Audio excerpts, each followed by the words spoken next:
Hello, hello, and welcome to the Long Road Podcast. The journey goes ever on with the Long Road.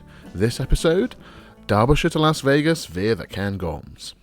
This week we delve into the story behind and the genesis of our epic ballad, American Wilderness. Hear from Steve Bonham and Kev, the big man Moore, about how the song came about and how it was crafted into shape. The Long Road Podcast is exploring the world of the vagabond, the troubadour, the adventurer. The world isn't beige, it isn't processed, it's authentic, it's rich and it's real. And if those are the sorts of sentiments that make your brain light up, then hop on board. We're embracing all of those things, celebrating all of that, and we'd love it if you joined us on the journey.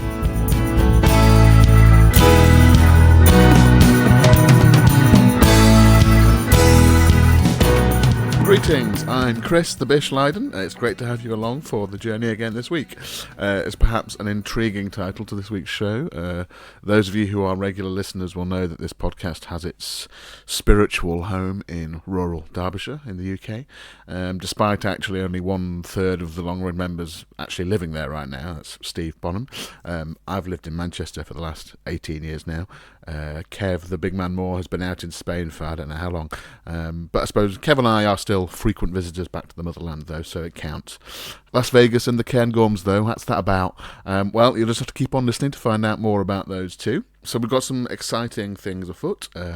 We'll be able to bring some more details in the coming weeks, but we've got gigs lining up in Derbyshire and London for the spring, as well as the first scratch unveiling of a new project that Steve and I are doing called How to Be a Vagabond. It'll be a sort of part theatre show, part gig, part travelogue, part storytelling, part spoken word. It's got lots of parts to it right now. We're working up version 1 in the next few weeks with a view to doing a sort of scratch version of it to a friendly test audience in spring, knocking it a bit more into shape and then hopefully taking it on the road to, you know, studio theatres, community art centres, any unusual places where something that doesn't quite fit might just fit. Also, we're just sorting out the final details for a gig in Dublin, which is lining up for later on in the year. It'll be good to get back over there, as Ireland was where Steve really started getting back into songwriting and playing and recording. And in fact, the first recording that Steve, me and Kev are all on together was recorded at Mountain View Studios in Cong in Ireland.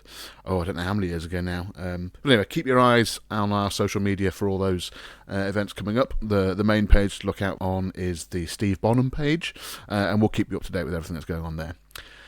So now a quick shout out to some friends of mine at 1623 Theatre Company as they start their national tour of their new show called Queer Lady M, which is a fabulous fusion of drag, autobiography and Shakespeare. I've written the music for the show and I'm producer for the show.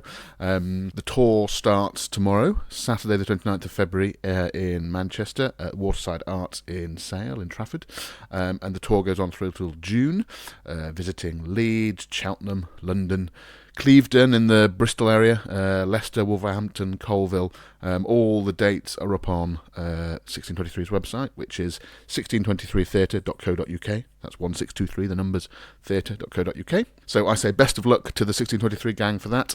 I'm not a superstitious one, so I don't hold with this break a leg stuff. I've always thought that phrase a bit more sinister than the superstitious threat of bad luck by saying good luck. And in fact, think about it, even the Shakespeare element of this new show, Queer Lady M, is inspired by Macbeth, Lady M being Lady Macbeth. The name itself is considered bad luck. Macbeth, you're not allowed to say Macbeth. Although I think I am allowed to say it because right now I'm not actually in a theatre and I think that's when the bad luck is supposed to kick in. But anyway, Shane, Ben and the 1623 gang, good luck. Anyway, on to business now. We've got a long song to get into today's podcast, so no more from me here. We'll get right to it. Onwards, and I'll see you on the other side.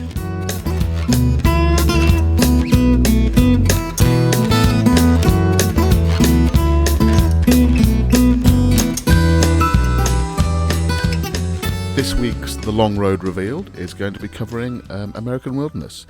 Now, rather fantastically, American Wilderness right now for The Long Road, it could be talking about any of three things. It could be our song called American Wilderness, which is the epic ballad, in the old sense of the word, more on that later, that we released in autumn last year. But it's also the name of the EP that contained the song American Wilderness, and that EP was called American Wilderness. and I suppose less public-facing right now, but still crops up for us. Our internal name for the project of recording the 15 new songs we've recorded in the last few months, that is also called American Wilderness. So a bit confusing for all of us. Anyway, today's The Long Road Revealed is about American Wilderness, the song, and it completes our revelations, I guess, if it's Long Road Revealed. The revelations about the trio of songs that featured on that American Wilderness EP. The other two songs being Interstate 25, which we looked at a couple of weeks ago on this podcast, and Wrapped Up in You, which we looked at last week and is still barnstorming on Spotify. So now, onto that term ballad. These days it mostly, I suppose, most commonly refers to a slow love song, a sentimental ballad in the sort of pop or rock genres.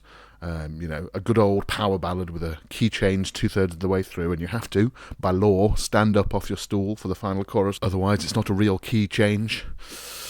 But the sort of ballad we're talking about here goes back a few more hundreds of years, I suppose, to the concept of a ballad being a stylized storytelling poem or song. Perhaps the term that we're thinking of when we say ballad goes back to the 18th century and sort of the start of the Romantic movement, and they might have called such things a literary ballad or a lyrical ballad or even a tragical ballad. Famous German writers Goethe and Schiller, they cooperated on ballads, and some of those were set to music by Schubert years later. Famous Scottish ballads were written by Rabbie Burns and Walter Scott. In England, Wordsworth and Coleridge and Keats found themselves attracted to the sort of simple and natural style of the ballad. And so now, Steve Bonham and The Long Road, we join these hallowed ranks. As you'll hear, there are more verses than you can shake a stick at, but it tells an epic story that just wouldn't be done justice in a shorter form. 3 verses and a chorus just wouldn't cut it. The story spreads from our home. Steve lives in Derbyshire. I grew up in the same village that Steve lives in. Kev's from just down the road, although he now lives in Spain. Via Steve's travels to Las Vegas, in this case New Mexico rather than that other Las Vegas, and it even manages to include the Cairngorms in Scotland in the mix. So, onwards to American Wilderness. I asked Steve about the origins of the song.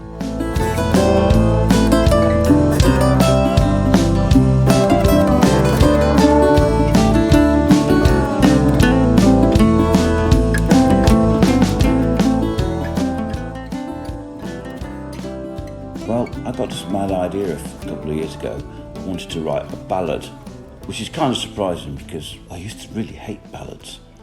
In the old days of the folk clubs, when you'd go along, there would always be this guy there with a finger in his ear and a pewter tankard round his waist on a belt, singing a 26-verse, at least 26-verse song about hunting whales, when the nearest he'd ever got to the sea was a tin of pilchards from the co-op. And intrinsically, it's a very repetitive form, usually got a short melody, repeated lots and lots of times. And so it kind of didn't fit with my head anyway at the time. But as the years went past and I started listening to people like Bob Dylan and realised actually the actual simplicity of a ballad and its fantastic role as a carrier of a story made me want to see, could I do it? Could I have a go at this kind of idea? And such was the beginning of the search for the song that ended up American Wilderness. I've been travelling in America, and as those who listened last week might recall, I'd gone on the search for Paula Angelo, who was the first woman to be hung in New Mexico, and it led me down some strange roads and into an old ghost town as it was getting dark, meeting Billy the Kid's third cousin. And, this extraordinary story built itself out to the world and into my face. So I got all the notes, the story. It's so weird, this woman who was a lover of a soldier at Fort Union who managed to forget to mention to her that he had 5 children, whereupon she stabbed him. Dragging her to the courthouse, she was sentenced to death by a drunken judge who did allow her to appeal, but set the appeal date for after her execution date. the hatred of a sheriff who for no reason one can ever work out, really hated her and wanted to make her time in jail miserable before he dragged her to the town square in Las Vegas and attempted to hang her, getting it very badly wrong, hung her twice. Perfect material for ballad, miserable and real. So I came back to England, just started writing lots of lines and trying to work out the best form for it, and actually wrote all the lyrics on a train from the Cairngorms down to my home in Derbyshire. Just sat on a train. I often write on trains. Trains are a fantastic place to write. You just sit there and let the miles go by, and your phone won't work, and on the whole people leave me alone because I'm a miserable bugger anyway, and I just got it done. So it was then sort of sat around, and I had various goes at writing the thing. I couldn't really get it for ages. I could write a ballad tune in my sleep, but it sounded very ordinary to me and predictable, and perhaps that's what a ballad should be, but it didn't work so well for me. So my next trip to America to stay with my old friend Rob McHale and do some gigs in North Carolina, he lent me a beautiful Martin guitar and something called a partial capo, which I'd never used before. It covers some but not all of the strings, so it gives you a whole set of different sounds when you play chords, and you have to work it out how everything works. And I was just messing around one day, and this little pattern arose, and then quite quickly another one, and it just fell into place. And it is very long, and so I broke up the length of it by inserting a sort of second part where the lyrics start to reflect. Most of the lyric drive of the narrative is things that lead up to her execution, but bizarrely I'm quite interested in those old medieval paintings where something's terrible's happening in one corner and the world is going on. You know, someone's leading a plough. There's a Bruegel painting of Icarus where, you know, the main part of the picture is a ploughman, and just over the cliff edge you see sticking out the sea Icarus's leg, his wings having melted and then plummeted into the waters. And I just fancied doing that. What would happen on that horrible day would be quite ordinary things as well. So that second section was about trying to capture that, almost capture that painting in a way, that moment of something horrible and something mundane, things mundane going on at the same time. So that was how it came together. Immediately thought this is far too long, and then reminded myself this is what a ballad should be, and it goes down really well, and it was worth all the effort.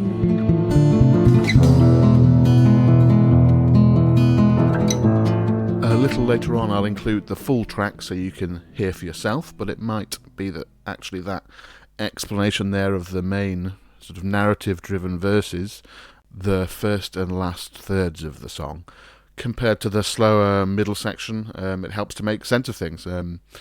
I guess most songs we're used to these days are 3 or 4 minutes, maybe 5 minutes at a push, but this song being 8 or 9 minutes long, I suppose it does demand of the listener a great attention span, yes, but also perhaps a deeper plunge into the world that's trying to be evoked.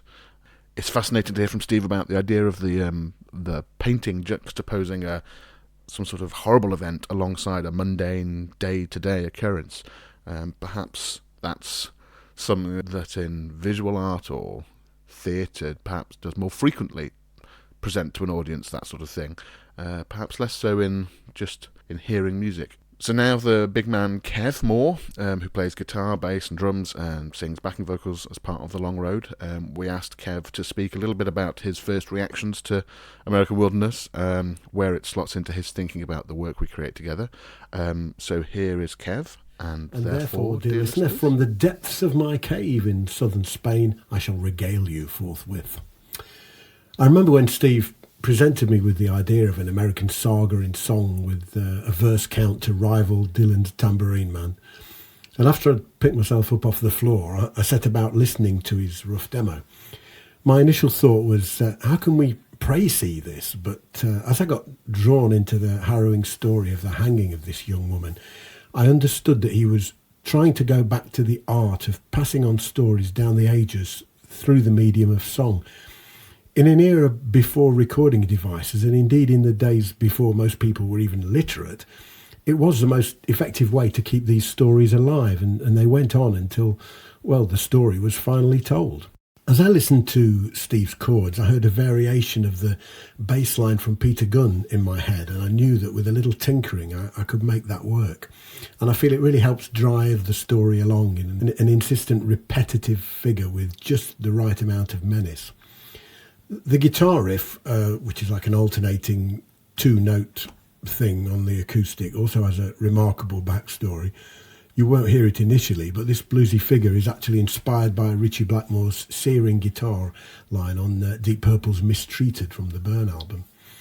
And the blues vibe in it it's a strong feature of our long road stuff, I feel. There's a lot of blues and soul in our music.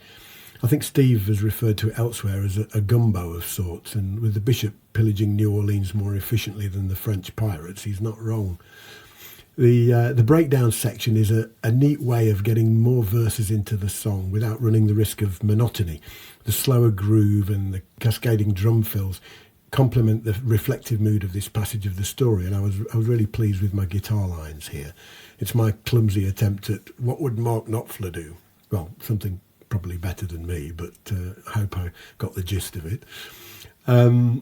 Bish's piano lines here and our gospel-infused backing vocals really bring some church to the proceedings, as Steely Dan's Donald Fagen sang in his homage to Ray Charles. Steve's spoken word verse that precedes the return to the original riff sets up the denouement perfectly, I feel. And as the fate of the woman draws ever nearer, I add mournful wailing backing vocals to unashamedly ramp up the anguish, all for the art, dear listener. And there's a line where Steve is about to announce what the hangman says, and I play a quick offbeat harmonic chord which adds an air of expectancy, or at least I hope it does. I like to think of the creation of a recorded song like a painting, the colours, the textures, the panorama, all the elements coming together and fusing to tell the story. And I like to think we succeeded beyond our expectations with this one. American Wilderness, very proud of it.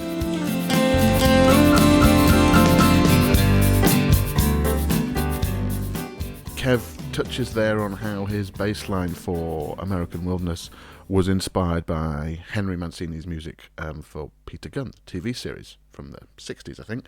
The music from that is one of my favourites. It's one of those examples of where the jazz and rock influences that me and Kev bring, we combine. And by the way, while I was talking about it, if you like American music, the music for Peter Gunn is just some of the finest out there. It's jazz, but it feels like it's sort of both of its time and timeless all at once. And if I remember correctly, the recordings feature a young Johnny Williams on the piano. That's the John Williams of Star Wars music fame and all the other hundreds of film scores he's done. So anyway, that bass line Kev was talking about, coupling that with the guitar licks, inspired by Deep Purple, you can see how very quickly this music becomes a bit genre-defying. We've been using our own term, Anglo-Americana, for a few years now. A bit country Americana, a bit jazz, a bit rock, American and English at the same time. I'm going to put some clips of the early versions of the song American Wilderness here, so some demos that Steve was doing on his own and a bit of a demo that he and Kev did together, so you can hear how it started off a little bit. Originally it was the very first version. It's a much slower song, but you can hear with the final version later on that the pace was found that was going to carry it. So here are some old snippets of American Wilderness.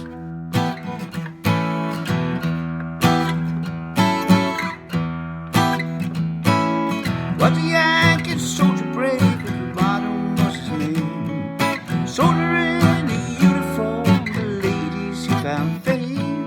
Just angel fair, but what a fell so low. Each night as the sun went down, the old creek they would go. The storms and songs are rambling on, American Wilderness.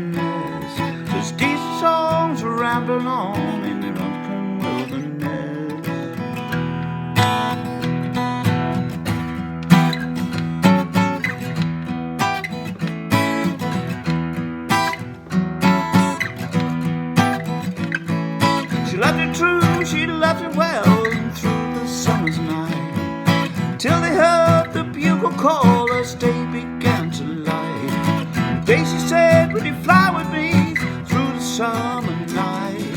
She's decent songs are rambling on in American wilderness. She's decent songs are rambling on in American wilderness. Go on.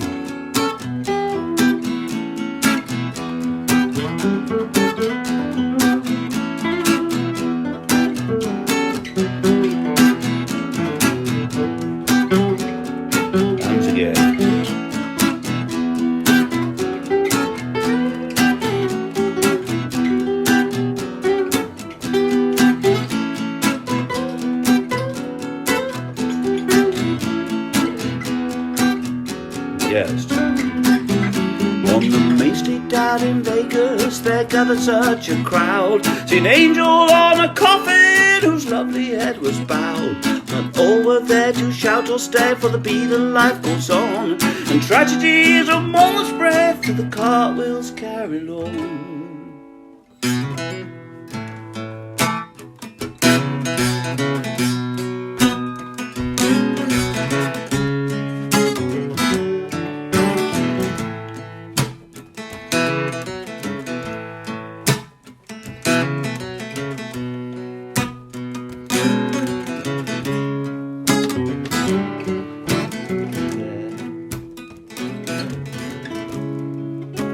Went about his work.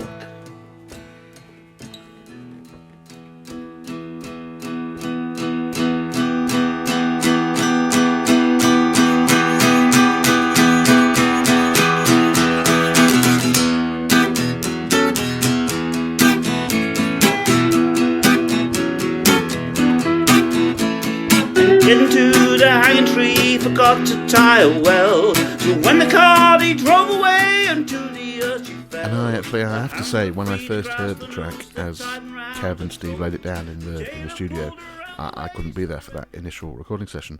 I was amazed, really.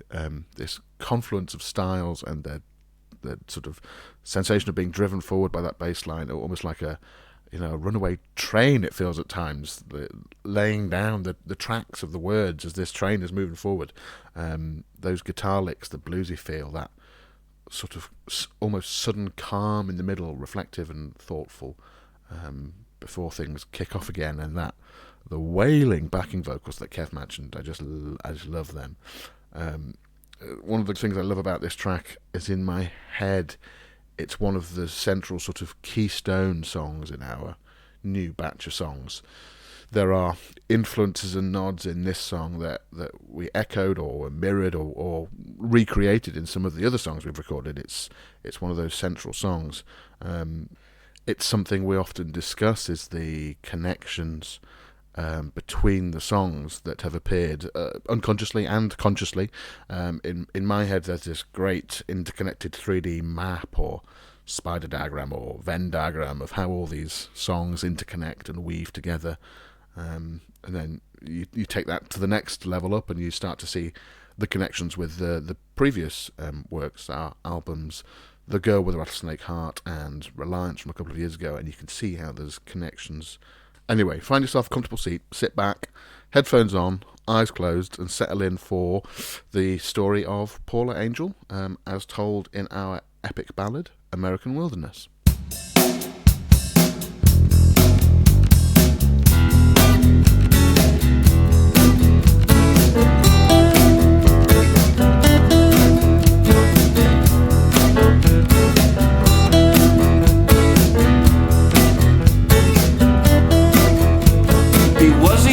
Soldier brave, Michael Martin was his name.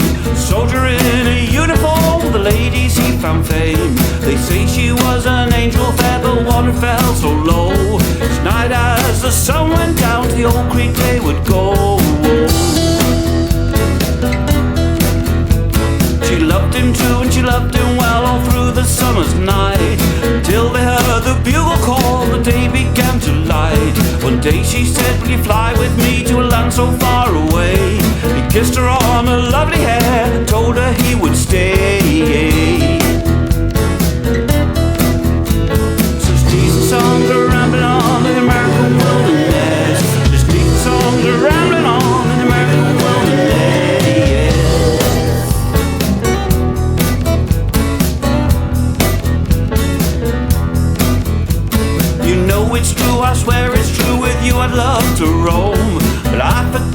mention my 5 kids left at home.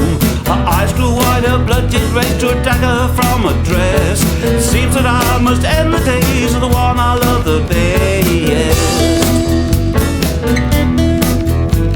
She stabbed him once, she stabbed him twice, she stabbed him more than 8. He fell upon the weeping earth, she waited on her fate. And the bugle called and his brothers came, she kissed his life away. They dragged her to the courthouse to wait her judgment day. Such decent songs are rambling on in the American wilderness. Such decent songs are rambling on in the American wilderness.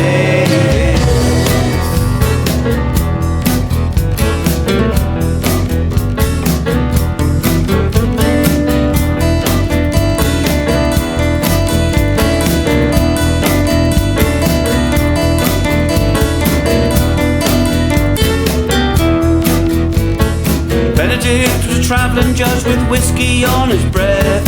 He said, let's get this over with, for I bore myself to death. He said, most like you can appeal, but won't stay your hanging day. Let's hear the next one on my list, I'd best be on my way. The jailer had a vicious mind, each morn she'd heard him say, gonna hang you till you're dead, dead, dead, till then it's here you'll stay. What it was that grew such hate, I guess we'll never know. What is true was on that day he drove the car real slow. Such decent songs are rambling on in the American wilderness. Such decent songs are rambling on in the American wilderness.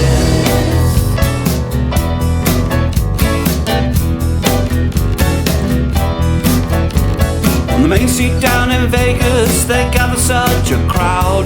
To an angel on a coffin whose lovely head was bowed. But not all there to stand or stare, for the beat of life goes on. And tragedy is a moment's breath, for the cartwheels carry on.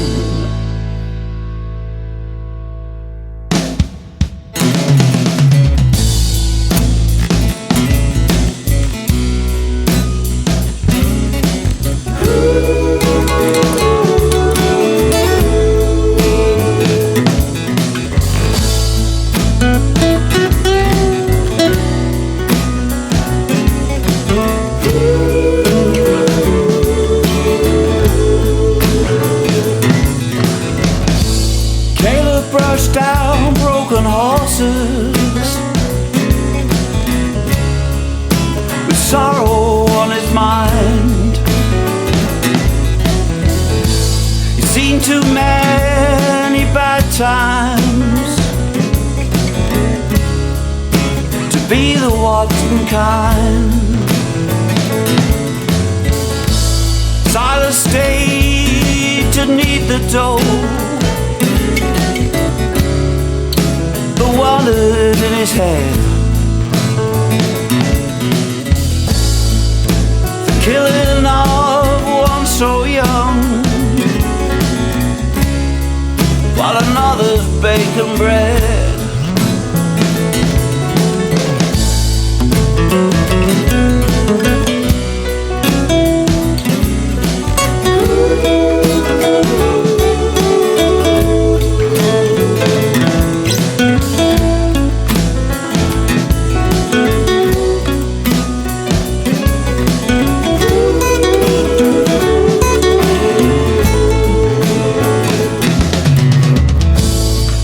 Saw the empty jail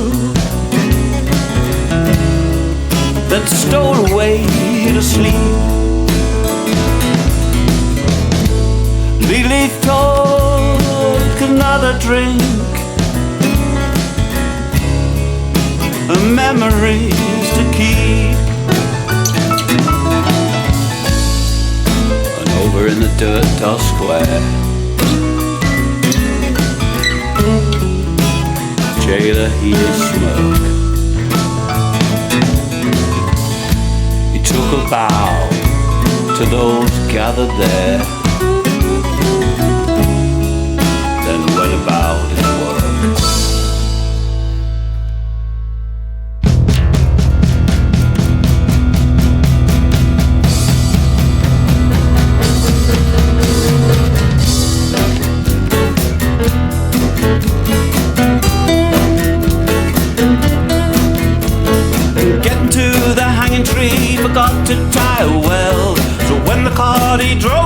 into the earth she fell. Her hands were free to grasp the noose that tightened round her throat. The jailer pulled her round the waist, her ending to promote. The crowd grew chilled and said out loud, for God's sake let her be. This ain't how it's done round here, she's hanged so let her be. And so they cut her down round there, lady gasping on the ground. Some of them said the day was done, but one man turned them round.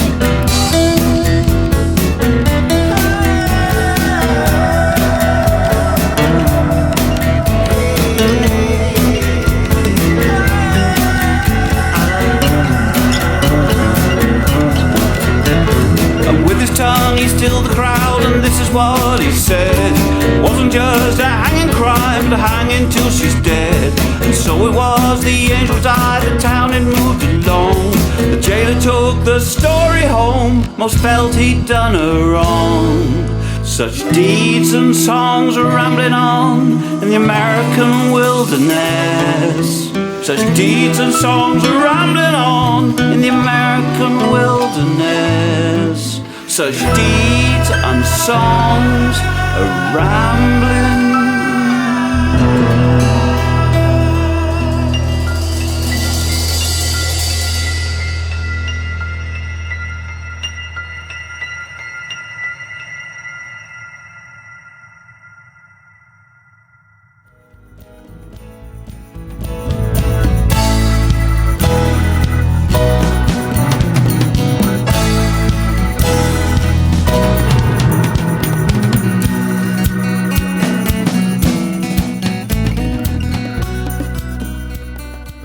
American Wilderness, which is available to buy on iTunes or Apple Music or loads of other digital distributors. It's on our American Wilderness EP, which is also out there in its entirety. You can hear the other songs on Spotify, Apple Music, all those places. Please remember to try to support your local independent artists and drop a few pennies in the coffer if you can, if you like the stuff. So now on to this week's The Bishop's Daily Bread. It's been a lighter week baking wise, I'll be honest. So perhaps haven't been able to investigate as much as I'd liked on the dinner roll front. I was trying to get crusty dinner rolls done this week, but it's still on the list, so I will get onto that soon. After last week's Woody Allen-style bread dough monstrosity, which actually turned out to be pretty delicious, although it looked horrific, I did experiment with a new flour this week. It's not quite wholemeal, not quite granary, not quite plain white. I'm not quite sure what they called it. I feel like the word country was in there, actually. Anyway, somewhere in the middle of these three. I didn't have a particular recipe for it. I just sort of went with my instincts about what would suit it, brown or white sugar, for instance. The mysterious inclusion of vitamin C or not, olive oil or sunflower oil. Does this need more or less water than the white loaf compared to the granary? I didn't have a clue really what I was doing, but just try stuff out and actually quite enjoyed the process. The loaf turned out pretty well. Nice flavour. It did bulge a bit at the top, so it had a sort of muffin top to it, which meant that the end, or the crust as I call it, was tricky to toast, as the slice was way more 3D than toast should be, but still delicious. But I will try and get back to those dinner rolls next week, I promise you.